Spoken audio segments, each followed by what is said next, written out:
اعوذ باللہ من الشیطان الرجیم، بسم اللہ الرحمن الرحیم۔ آج ہم حضرت سلیمان علیہ السلام کے معلومات کے سلسلے کو آگے بڑھاتے ہوئے ہدہد اور ملکہ بلقیس کا واقعہ بیان کریں گے۔ حضرت سلیمان علیہ السلام کے لشکر جرار میں ہدہد کی ڈیوٹی ایک انجینئر کی سی تھی۔ ایک روز ہدہد بوقت حاضری غیر حاضر ہوا تو حضرت سلیمان علیہ السلام سخت ناراض ہوئے، مگر ہدہد ایک ایسی خبر لایا جس سے اللہ کے نبی بھی بے خبر تھے، لہٰذا اس کی غیر حاضری کا نہایت معقول عذر ہونے کی وجہ سے اس کا قصور قابل معافی تسلیم کر لیا گیا۔ ارشاد باری تعالیٰ ہے، انہوں نے جانوروں پرندوں کا جائزہ لیا تو کہنے لگے، کیا سبب ہے کہ ہدہد نظر نہیں آتا؟ کیا کہیں غائب ہو گیا ہے؟ میں اسے سخت سزا دوں گا یا اسے ذبح کر ڈالوں گا، یا میرے سامنے اپنی بے قصوری کی دلیل صریح پیش کرے۔ ابھی تھوڑی ہی دیر ہوئی تھی کہ ہدہد موجود ہوا اور کہنے لگا کہ مجھے ایک ایسی چیز معلوم ہوئی ہے جس کی آپ کو خبر نہیں، اور میں آپ کے پاس شہر سبا سے ایک سچی خبر لے کر آیا ہوں۔ میں نے ایک عورت دیکھی ہے کہ لوگ ان پر بادشاہت کرتی ہے اور ہر چیز اسے میسر ہے۔ اس کا ایک بڑا تخت ہے۔ میں نے دیکھا کہ وہ اور اس کی قوم اللہ کو چھوڑ کر سورج کو سجدہ کرتے ہیں، اور شیطان نے ان کے اعمال انہیں آراستہ کر دکھائے ہیں اور ان کو سیدھے راستے سے روک رکھا ہے۔ بس وہ راستے پر نہیں آتے اور نہیں سمجھتے کہ اللہ کو کیوں نہ سجدہ کریں جو آسمانوں اور زمینوں میں چھپی چیزوں کو ظاہر کر دیتا ہے اور تمہارے پوشیدہ اور ظاہر اعمال کو جانتا ہے۔ اللہ کے سوا کوئی عبادت کے لائق نہیں، وہی عرش عظیم کا مالک ہے۔ سلیمان نے کہا، اچھا ہم دیکھیں گے کہ تو نے سچ کہا یا تو جھوٹا ہے۔ یہ میرا خط لے جا اور اسے ان کی طرف ڈال دے۔ پھر ان کے پاس سے لوٹا اور دیکھ کے وہ کیا جواب دیتے ہیں۔ ملکہ نے کہا کہ دربار والوں، میری طرف ایک گرامی نامہ ڈالا گیا ہے، وہ سلیمان کی طرف سے ہے، اور اس کا مضمون یہ ہے، شروع اللہ کے نام لے کر جو بڑا مہربان نہایت رحم والا ہے، بعد اس کے کہ یہ مجھ سے سرکشی نہ کرو اور مطیع و فرما بردار ہو کر میرے پاس چلے آؤ۔ خط سنا کر کہنے لگی کہ اہل دربار، میرے اس معاملے میں مجھے مشورہ دو، جب تک تم حاضر نہ ہو اور صلاح نہ دو میں کسی کام کا فیصلہ کرنے والی نہیں۔ وہ بولے کہ ہم بڑے زور آور اور سخت جنگجو ہیں اور ہم حکم آپ کے اختیار میں ہیں، تو جو حکم دیجیے گا اس کے انجام پر نظر کر لیجیے گا۔ اس نے کہا کہ بادشاہ جب کسی شہر میں داخل ہوتے ہیں تو اس کو تباہ کر دیتے ہیں اور وہاں کی عزت والوں کو ذلیل کر دیتے ہیں، اور اسی طرح یہ بھی کریں گے، اور میں ان کی طرف کچھ تحفہ بھیجتی ہوں اور دیکھتی ہوں کہ قاصد کیا جواب لاتے ہیں۔ جب وہ قاصد سلیمان کے پاس پہنچا تو سلیمان نے کہا، کیا تم مجھے مال سے مدد دینا چاہتے ہو؟ جو کچھ اللہ تعالیٰ نے مجھے عطا فرمایا ہے وہ اس سے بہتر ہے جو تمہیں دیا ہے۔ حقیقت یہ ہے کہ تم ہی اپنے تحفے سے خوش ہوتے ہوگے۔ اس کے پاس واپس جاؤ، ہم ان پر ایسے لشکر سے حملہ کریں گے جس کے مقابلے ان کو طاقت نہ ہوگی، اور ان کو وہاں سے بے عزت کر کے نکال دیں گے اور وہ ذلیل ہوں گے۔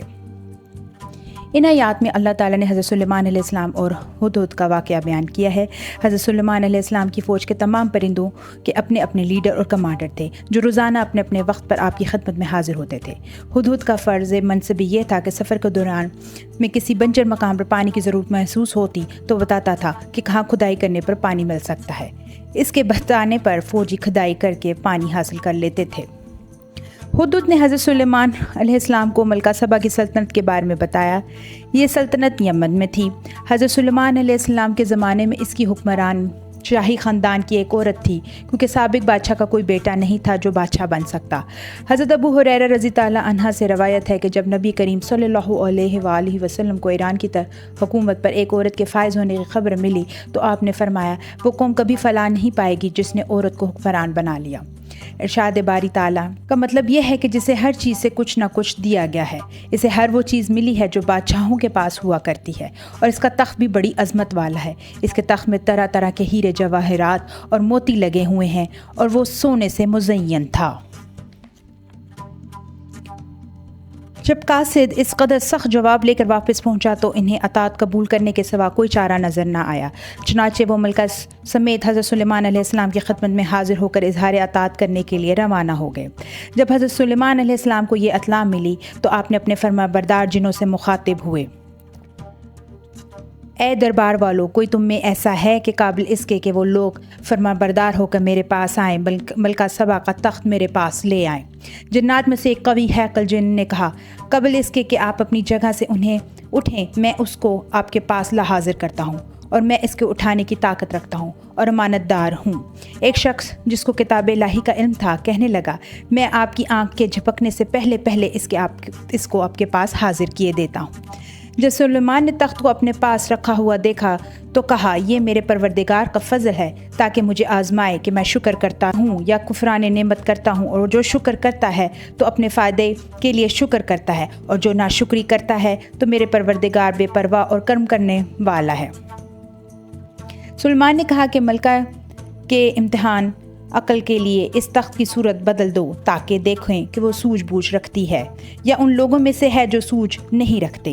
جب وہ آ پہنچی تو پوچھا گیا کہ کیا آپ کا تخت بھی اسی طرح کا ہے؟ اس نے کہا، یہ تو گویا وہی ہے، اور ہم ان کے اس سے پہلے ہی سلیمان کی عظمت و شان کا علم ہو گیا تھا، اور ہم فرما بردار ہیں، اور جو اللہ تعالیٰ کے سوا اوروں کی پرستش کرتی تھی۔ سلیمان نے اس سے منع کیا، اس سے پہلے تو وہ کافروں میں سے تھی۔ پھر اس سے کہا گیا کہ محل میں چلیے۔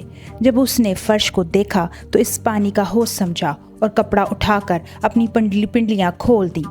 سلیمان نے کہا، یہ ایسا محل ہے جس میں نیچے بھی شیشے جڑے ہوئے ہیں۔ وہ بول اٹھی کہ پروردگار، میں اپنے آپ پر ظلم کرتی رہی تھی، اور اب سلیمان کے ہاتھ پر رب العالمین پر ایمان لاتی ہوں۔ آج تک کے لیے یہیں، ہمارے اگلے سلسلے کے لیے ہماری ویڈیوز دیکھتی رہیے۔ ہمارا چینل سبسکرائب کرنا نہ بھولیے گا۔ شکریہ۔ اللہ حافظ۔